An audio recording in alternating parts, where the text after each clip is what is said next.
Hi there, and welcome to another episode of my book reviews, Parabola. Today I will be discussing Different Seasons by Stephen King. Different Seasons is a compilation of short stories, and it has 4 altogether, starting with Rita Hayworth and Shawshank Redemption, followed by Apt Pupil, The Body, and lastly The Breathing Method. And I've been wanting to read this for a really long time, mainly because of the movies. I really liked The Body when I watched it years ago, and obviously The Shawshank Redemption is one of my favorite movies, probably of all times. It's an amazingly well done movie.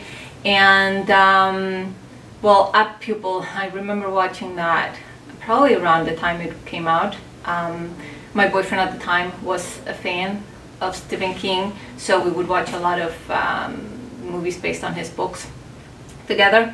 And I think we actually went to see that in theaters, but that was horrible. That movie was so bad. So I was curious to read the story and find out if there was any similarity between the story and the movie. And it was great. I really liked it. So I'm gonna divide this episode into 4 episodes, because I want to discuss every single one on its own, and I think there's a lot of material to cover for just one episode. So I'm gonna start with the Shawshank Redemption one, or rather Rita Hayworth and Shawshank Redemption. And the story is really good. I really enjoyed it. One thing that I've always liked about Stephen King, and I've mentioned this in previous episodes, is his accuracy at describing human nature. The dialogue that he creates between people, it feels real. It's not embellished, and one can identify with the characters, because they're always people with flaws. Nobody's perfect there, but they're not extremely flawed. Like sometimes you read a book and you can't stand the main character because or like some of the characters, because they're so annoying or they're too perfect or whatnot. But Stephen King's characters are usually pretty spot on, I find, and likable. Even with their flaws, they're likable, most of his main characters. And I like this story because it's the story about a man who,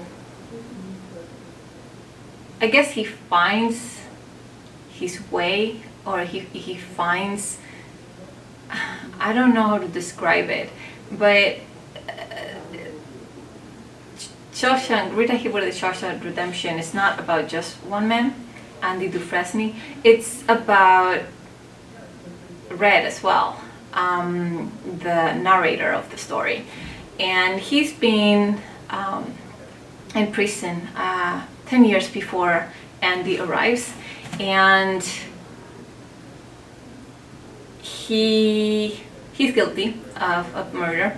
So he's there for a good reason. However, Andy, when he arrives, he claims to be innocent, and then there's a line that he says, well, don't you know everybody in here is innocent? So in his case, he actually is. He was just a victim of really unlucky circumstances. And I'm not really spoiling anything because this is pretty much clear from the beginning. But obviously, if you want to continue watching the episode, there will be some spoiler alerts. So if you haven't watched it or either read the movie, read the book or watched the movie, stop right now. And the case usually for me is I like a book and I'm afraid of watching the movie because if I like the book so much, I don't want it to be ruined by whatever the director did with it. In this case, I watched all these movies before I read the stories, so it couldn't get ruined for me. And in the case of Rita Hayworth and Shawshank Redemption, I actually like the movie better than the story.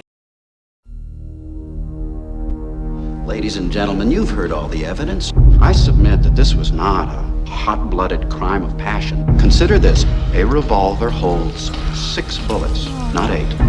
That means that he fired the gun empty and then stopped to reload.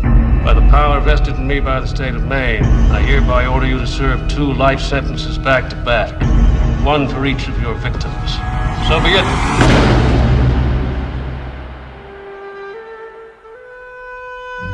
Send you here for life?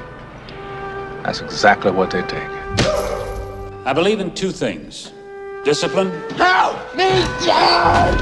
And the Bible. Here you'll receive both. Andy came to Shawshank Prison in 1947. Why'd you do it? I didn't, since you asked. You gonna fit right in. I must admit, I didn't think much of Andy the first time I laid eyes on him. He had a quiet way about him. A walk and a talk that just wasn't normal around here.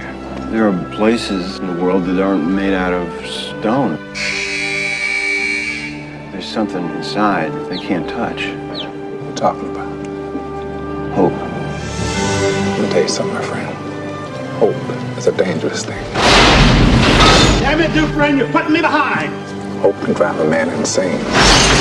You better be sick or dead in there, I kid you not! You better get used to that idea. Oh, my holy God. I guess it comes down to a simple choice, really. Get busy living, or get busy dying. Get busy living, or get busy dying. That's damn right.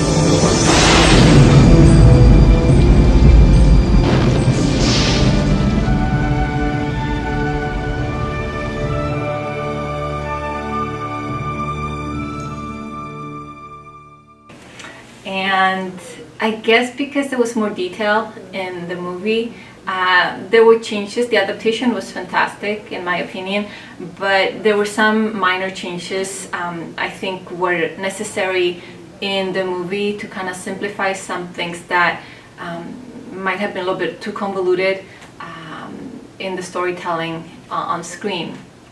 Again, the director for this movie was Frank Darabont. I mentioned him when I was discussing The Green Mile, same director. He also worked on the screenplay, so I think he did a fantastic job. Speaking about him, my next Stephen King review after these stories is going to be The Mist. I will let you know how those 2 pan out, movie and book together. Anyway, getting back to Shawshank. So there's a few, I think, dramatic changes that happen in the movie that happen differently in the book, and I actually like the way that those changes are implemented. They actually work really well for the story. For instance, the young prisoner that gets into Shawshank and becomes friends with Andy and finds out that the crime that Andy has been accused of and imprisoned for, he's actually innocent of, because he actually was in the same prison with the guy who actually committed the crime. So in the book, he wants to speak publicly on behalf of Andy so that Andy can be released. However, the warden gives him a deal so that he gets transferred to a different prison. In the movie, the warden has him killed.